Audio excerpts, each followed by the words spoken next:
This is His Worship the Mayor, preparing to face the people he represents. They should be happy. Their town is thriving. It has a profitable shop, a vibrant media centre, Hi, this is Grangeton Radio. an exciting newspaper, a fascinating museum, and a new French cafe. It's even got a television unit which can be used to uncover hidden talents.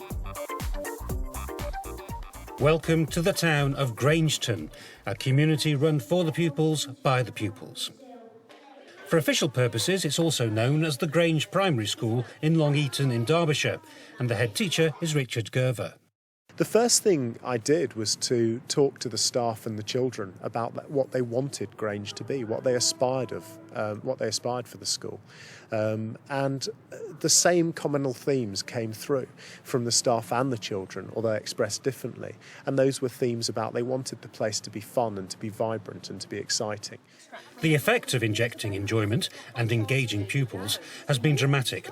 A spiral of decline has turned into soaring success. 3.5 years ago, when this journey started, our SATs results were all around the 50% mark, and our Panda grades were all in the E category. 3.5 years later, our SATs results have doubled, and we're now consistently scoring in the high 80s and 90%, and our Panda grades have risen to A's and A stars.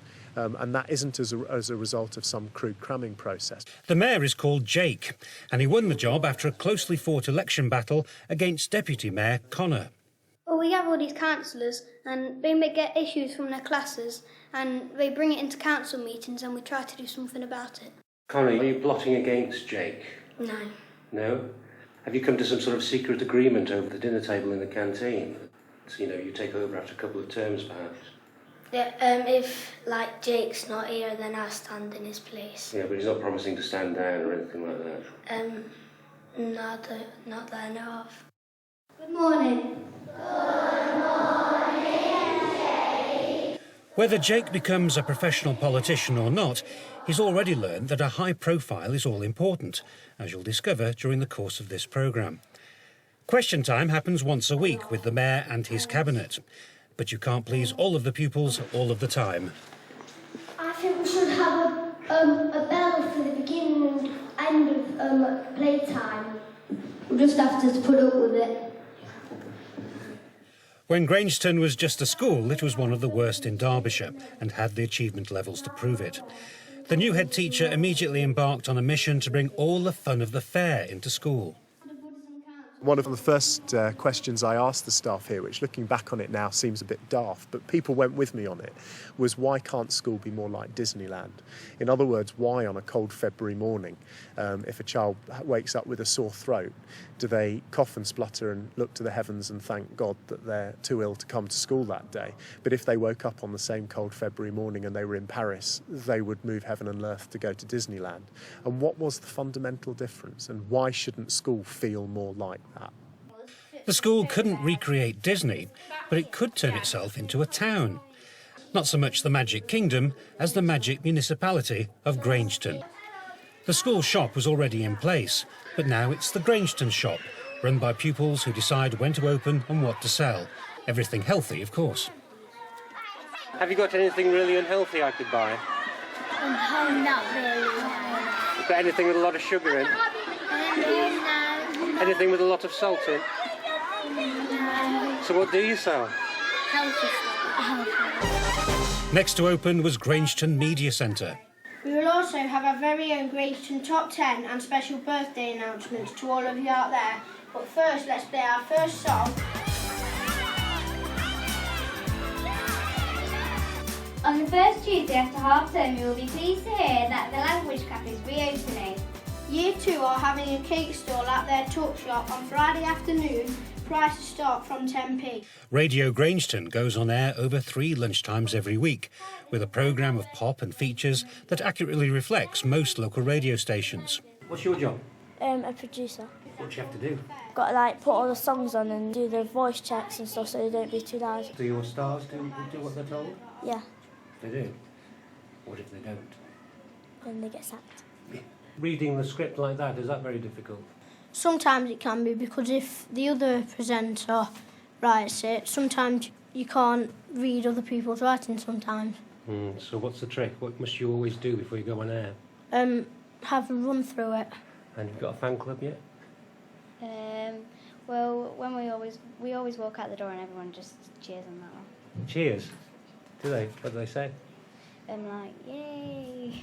Oh, so you have got a fan club.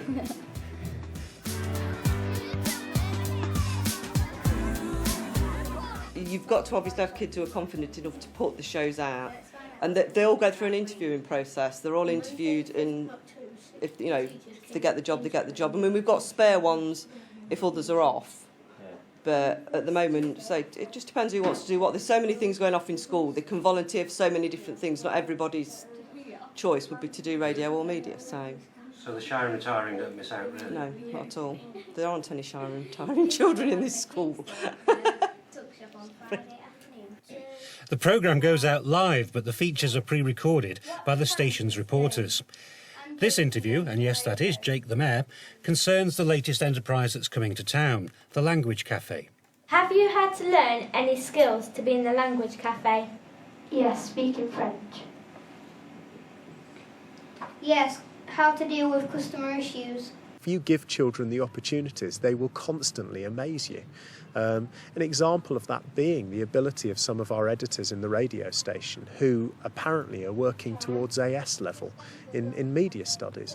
Well, if you said that of an average 9-10-year-old, people would laugh at you. But I think it's very, very important for us to understand that we shouldn't pre-censure what we think children are capable of because we're actually thinking about what our limitations are.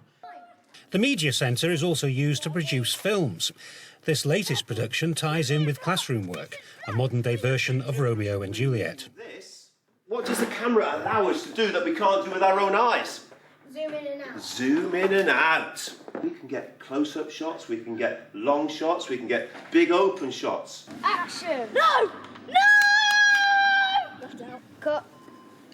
Pupils take responsibility for every part of the production, from the scripting to the editing. Watch out for Jake. It's quite cool because, you get to play with, well, not play, but do things what not many people in the country can do. Yeah, you get an opportunity. Better than sitting behind a desk, eh? Loads better. Pupils also make their own television programmes. This is Grangeton TV's Pop Idol contest. And this is the head teacher, clearly drawing on his first career in the theatre, and with equal clarity, demonstrating why he gave it up to go into teaching. The latest enterprise to open in Grangeton is a museum. It came as a bit of a shock to one teacher who found he was an exhibit. This is my 32nd year. Okay.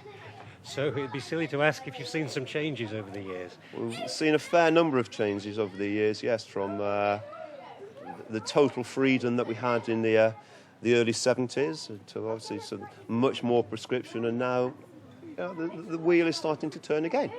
Is it turning back to how it was in the 60s and 70s? It's not turning back to how it was, but there are elements of that coming in inside a more formal structure, which allows us to develop. The museum tells the history of the Grange School, which started as a combined secondary and primary in the 1940s. It's already attracted a lot of interest from former pupils, and it's planned to open up to the public. At the centre of the museum is a time tunnel. Well, we haven't really finished it yet, but we're going to. Here's the bird's eye view of the school in the 1970s. Here's the secondary department, and the infants had to fit in here, and the juniors were crammed all in here. And here's an idea of how many children had to be crammed into the playground. Well, these are what the desks were like. I wouldn't like to have a desk like that. No. Why, what's wrong with it? Because Not very nice. if someone was bullying you, then they could just trap your fingers in it and really hurt you. Why don't you need desks like that today, do you think? Is it because, might be because they've got the ink hole and we use pencils though, not ink. All the Grangeton goings-on are reported twice termly in the town's newspaper. This editorial meeting is discussing the latest issue, and some pupils are displaying definite tabloid tendencies. About or you'd like to change? Look at the front cover. Anything that you want to change on the front?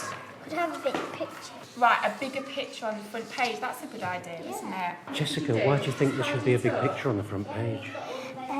Because it's a bit plain. What do you think a big picture would do? Make it a bit more exciting. What's your job? I'm a journalist. Ah, is that a good job? Yeah, I think so. What do you have to do? Write stories. I thought journalists were just very nosy people. When did it happen? Kind of. Yeah, or are they very important? They're quite important because you need a story. What do you think pupils get out of producing a newspaper? Well, confidence really. To see their stories actually in the newspaper is a real boost for their confidence. What does it do for you as a teacher? Well, to actually see the children writing and for a purpose, and the enjoyment they get out of interviewing and taking the photographs, using the ICT suite as well, really putting the skills that they've learned in the classroom into practice. Grangeton's Language Cafe is due to open in the next few weeks. The idea is that all orders and transactions take place in French. Well, most of them anyway. Bonjour, ça va? What's the matter? Customer relations is the subject being taught here with help from a locally based finance company. This is a lesson in how to handle complaints. And Jake's back in the picture. Yeah, what's wrong? Come on, spit it out, woman. That is lovely. That's lovely. How did you feel when you were a customer and you were being treated quite badly by one of the waiters? How did it make you feel, Hannah? A bit upset because you don't expect to go out somewhere for dinner and expect people to be like that and be nasty to you. You just wouldn't expect it. You'd expect people to be nice to you. It's how to deal with difficult customers. We wanted to make sure they were prepared for that because if people are giving feedback when they're not happy, it's a good opportunity to look at how we can make it better. But it also focused on what was good customer service and what were they aiming for and how to actually do that. Clearly, with a lot of those enterprises, there was nobody on the staff with any expertise in those areas at all. So the first thing we did was got on the phone to people who knew what they were talking about and just said help. And then it was amazing to us how quickly people from outside of education in local industry got on board. Others who have been brought into school include Radio Derby, the Derby Evening Telegraph and Erewash Borough Council. It all means that pupils, apart from finding fun in running their own town, are also gaining vocational experience long before they reach secondary school. What we need to be doing is giving them a currency of skills which they can apply in all kinds of contexts and situations so that they themselves become more innovative, more investigative, more confident about developing and evolving flexibly in their own futures. People are gobsmacked when we talk about the idea that we've got 7, 8, 9, 10-year-olds running some of the enterprises that you've seen here today. People are amazed and can't believe it's happening. There are big plans for the future in Grangeton. The radio station is going live online, the newspaper is starting to sell advertising, and the town's opening up its own marketing department. At this rate, and with East Midlands Airport just down the road, who knows where Grangeton may end up. Or indeed, Jake.